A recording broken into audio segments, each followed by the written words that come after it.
Welcome back to the Prestige. This is the perfect picks.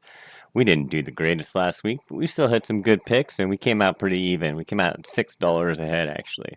We did hit the Steven Nugent by KO. We hit Bogdan Guzgov by KO. Bryce Mitchell by decision. Renier de Ritter by, we just chose his money line. Muslim Salikov by KO, which was a plus 1,000 at least, I think. And then Piotr Jan by decision we hit. So we didn't do too bad, but we've done better every week, and we will crush it this week. So let's get on to the picks.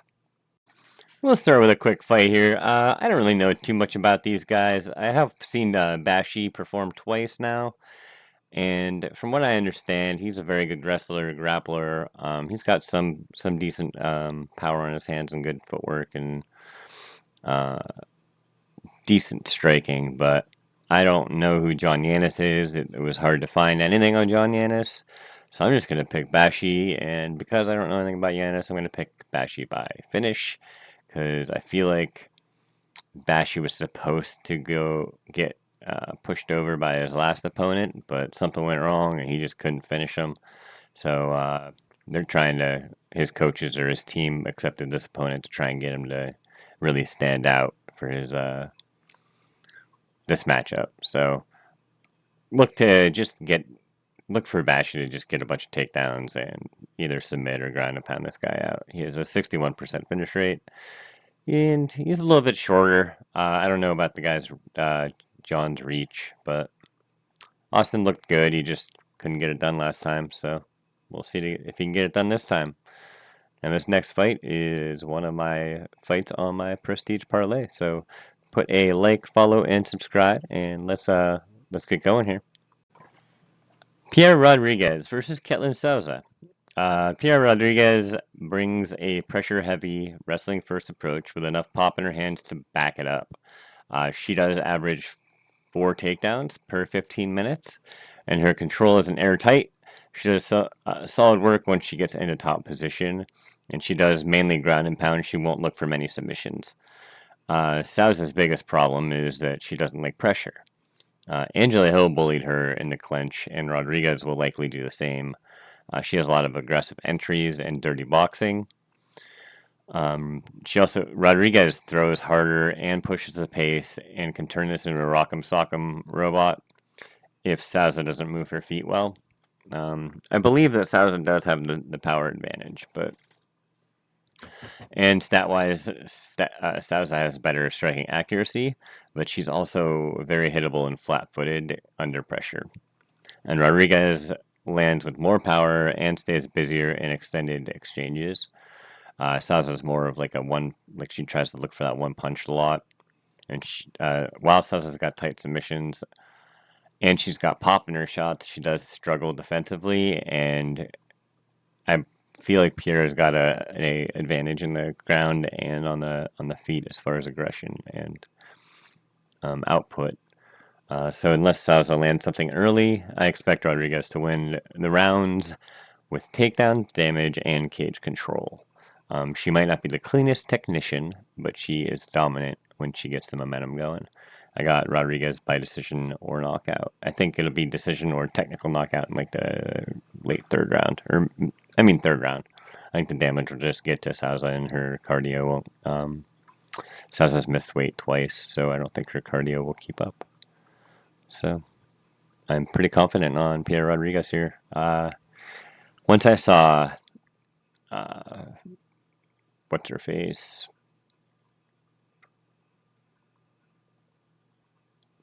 Angela Hill bully Ketlin Souza on the ground. I was like, ooh, Pierre Rodriguez is going to crush her. So she's my prestige parlay. So let's get it done this week. We got to do better than the last 2 weeks. Although 8 underdogs hit last week, everyone got cooked.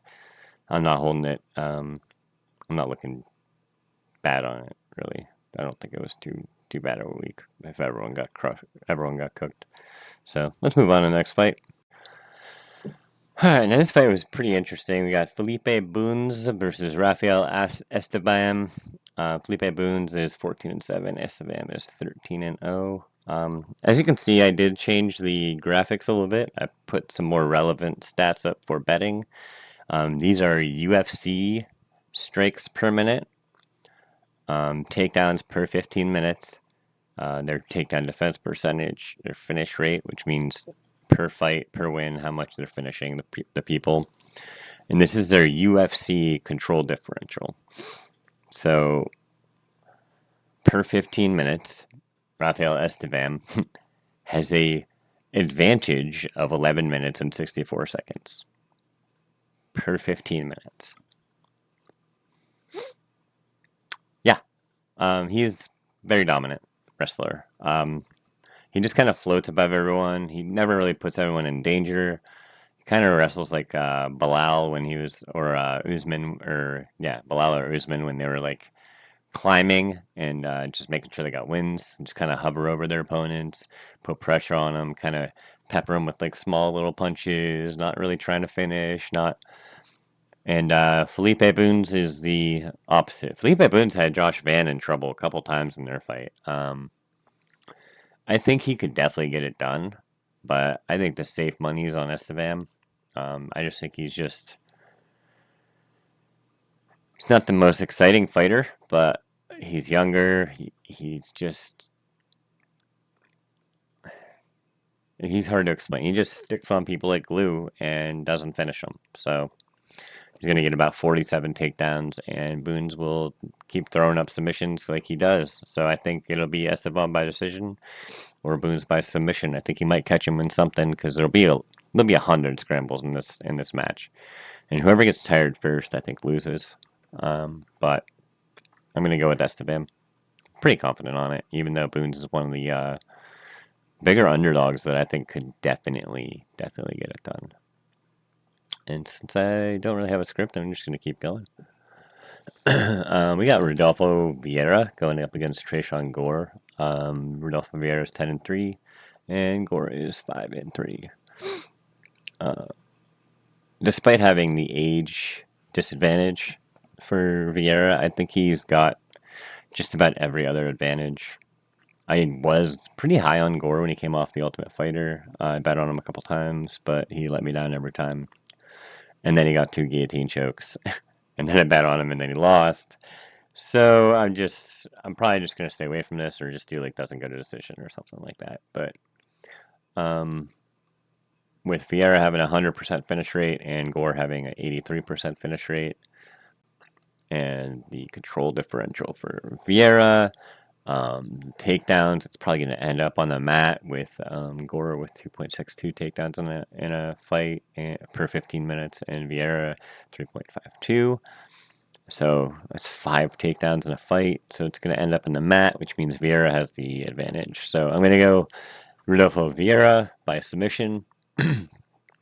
But I also think Gore can get a KO, kind of like Kevin Holland style, and just kind of awkwardly punching Vieira as he's like trying to grab a leg, or elbows to the head when they're trying to take him down against the cage. But yep, Vieira, final answer. I'm pretty confident he gets the win though. Could be KO. But...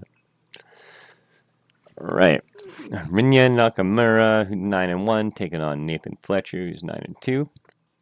Nathan Fletcher coming off The Ultimate Fighter. I believe he lost the main event, but he's a pretty good fighter all around. Pretty tough guy.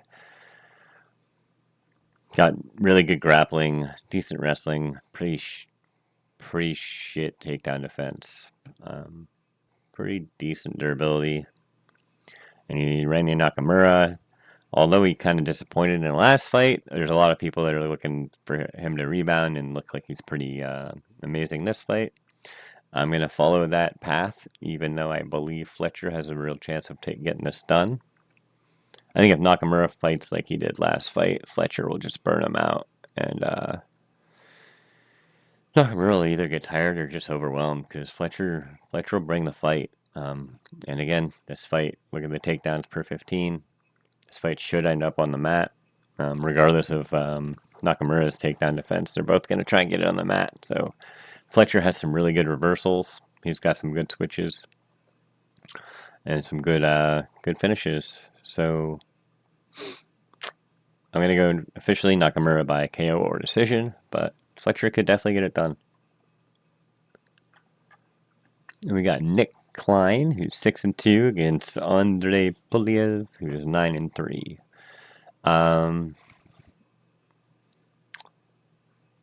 Nick Klein is very awkward on the striking. He does hit, I guess, pretty hard. He had his last opponent very wobbled, and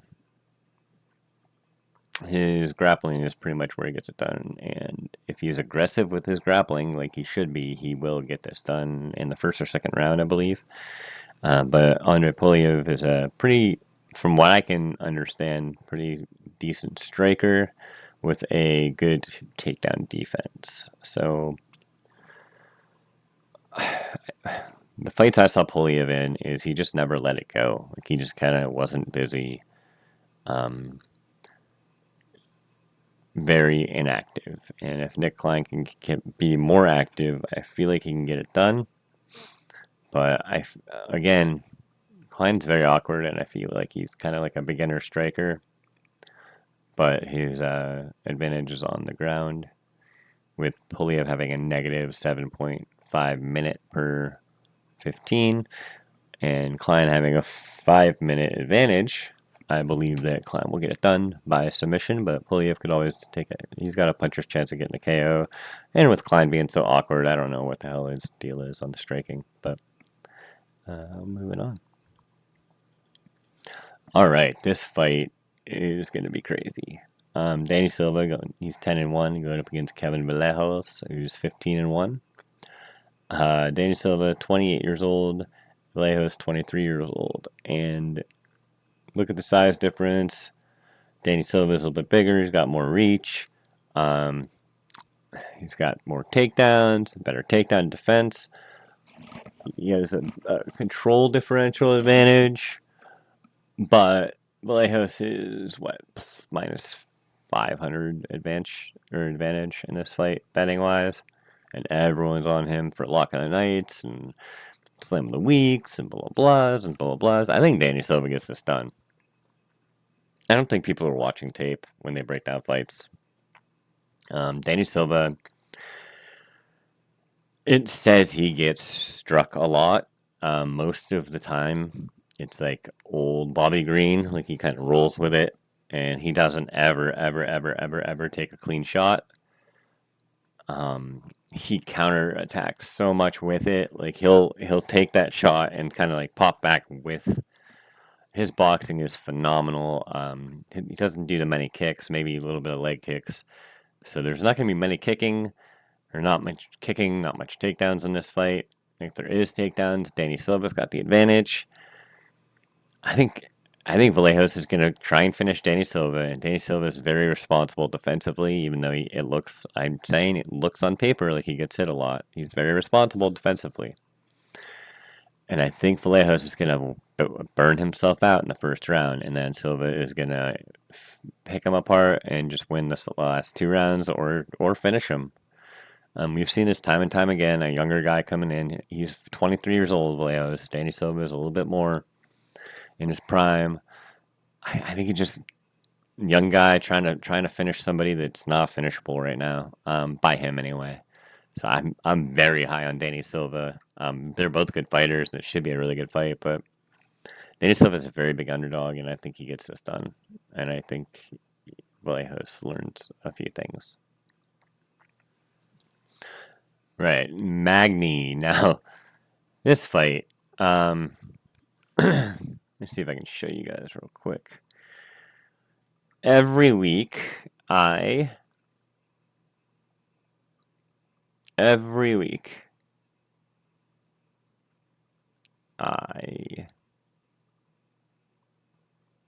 do this. Enter people's statistics, blah, blah, blah, blah, blah, blah, blah, blah, blah, blah, blah. All for my website and my model app and all this stuff, and trying to get the right winners so we can all make money together, all right? Now, I've started to do this week, I started UFC fights, UFC record, and go by only UFC stats to try and get better breakdowns for people that are fighting all these bums and like the lower things. So, I went through everyone's fight manually and added up their strikes and added up their time in the ring in the UFC cage. And this fight was the most annoying out of them all because they both have like 20 some fights in the UFC. Neil Magny has like 28 fights in the UFC alone. It took forever, and I halfway regretted it halfway through this fight. So we'll see how long that lasts. But that's why a couple of things from my website aren't working correctly, because I forgot the order of which I should do things, because this is my second week with the website.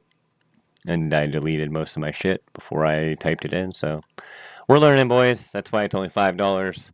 Free to make $1 million. $5 a month. You get the first week free, I think. Go in the comments.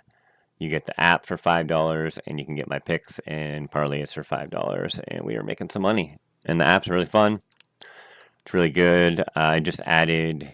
I think I have a commercial run-in. But I did add, let me see if I can get it up real quick for you guys.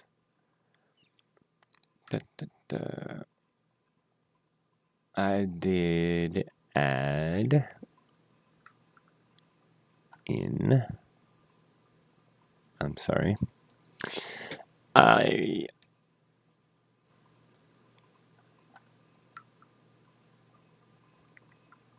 I'm so sorry.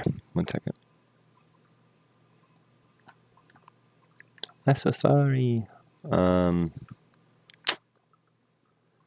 Where is... I'm still kind of new at this, so give me a break.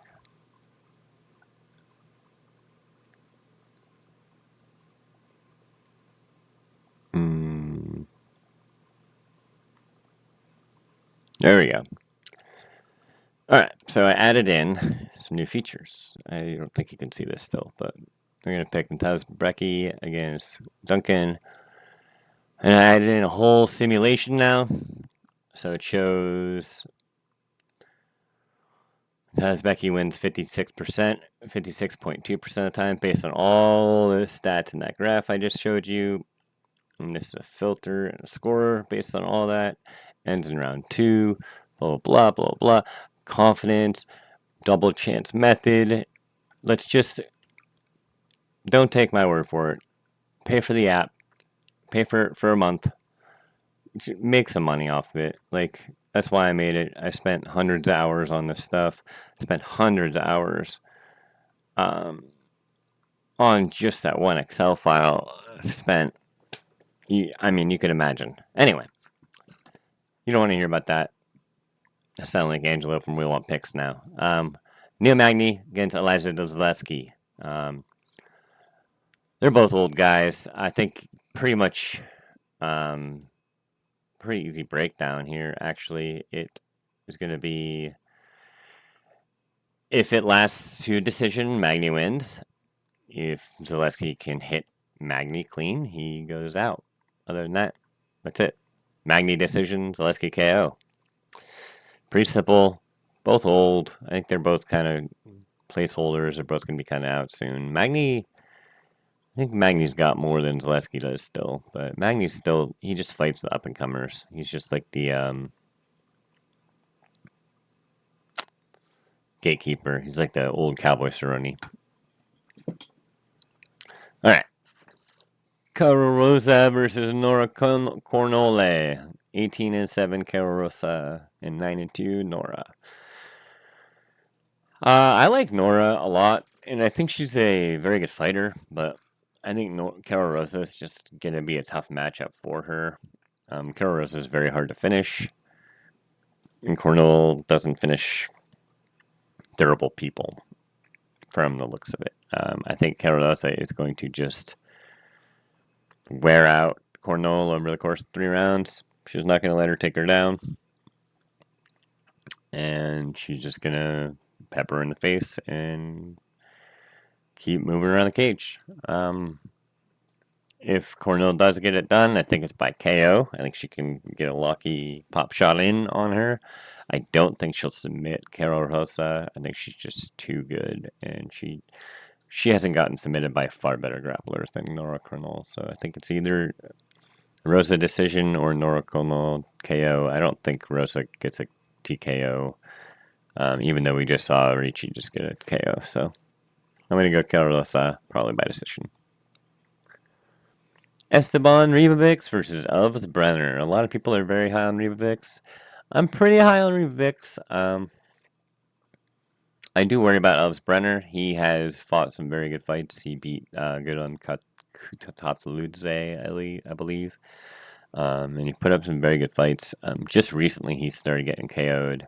Like last fight was his first KO, and I think it might have opened the door to getting more KOs because he has taken a lot of damage in his fights.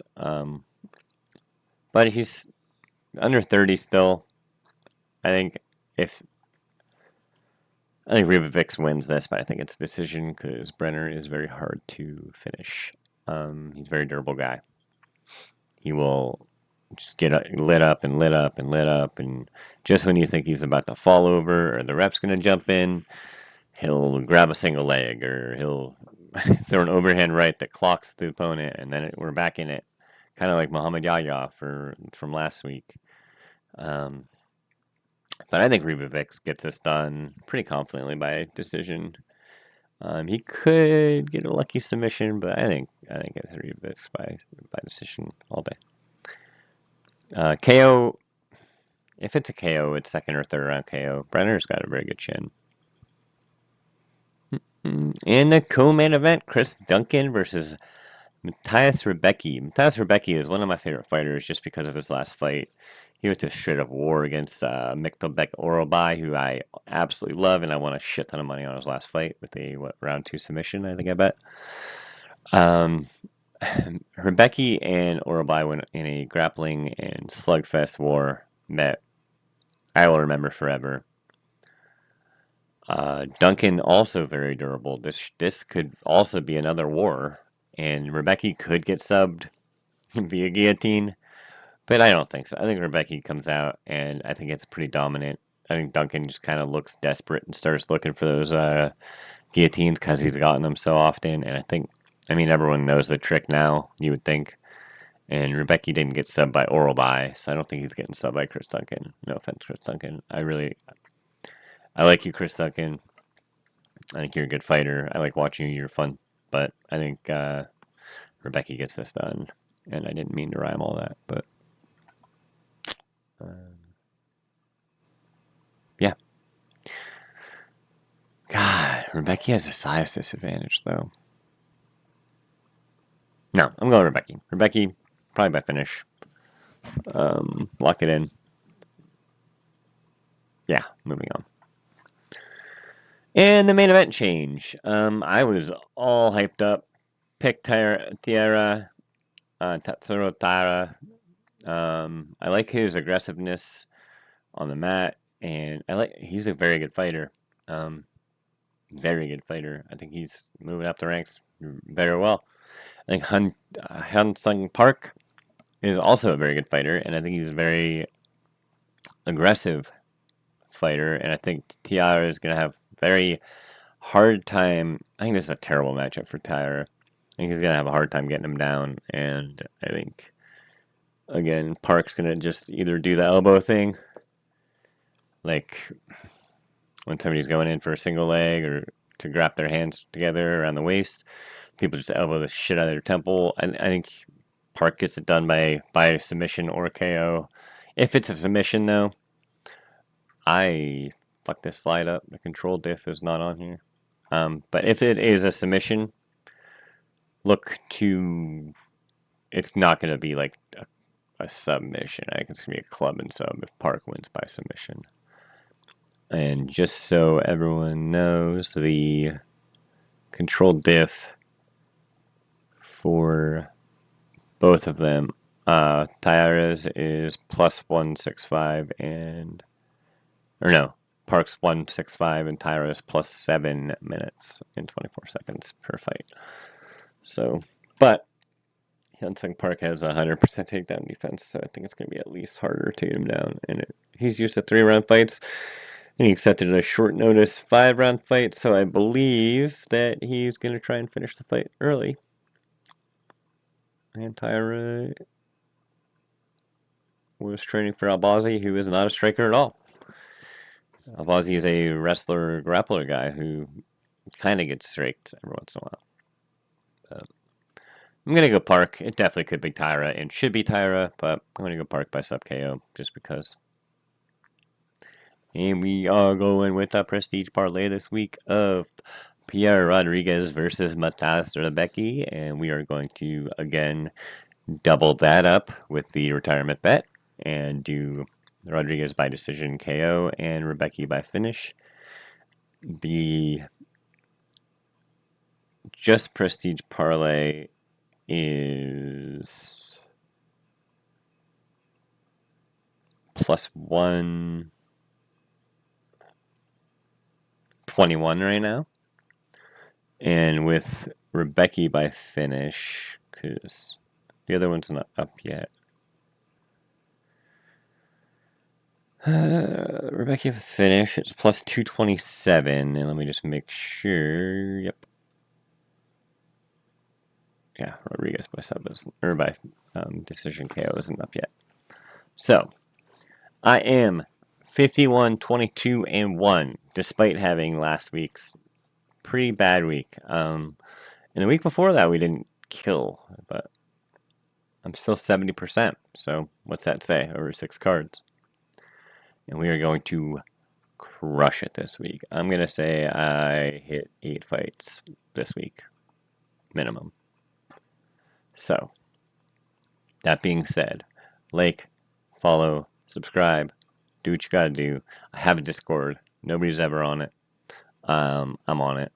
But go to the website, check it out. You get a week for free, I believe. If it doesn't work, let me know. I'll know probably. But the app will be on the website. It's $5 for the app, $5 for the parlays and props. My picks are free on the website. So visit it.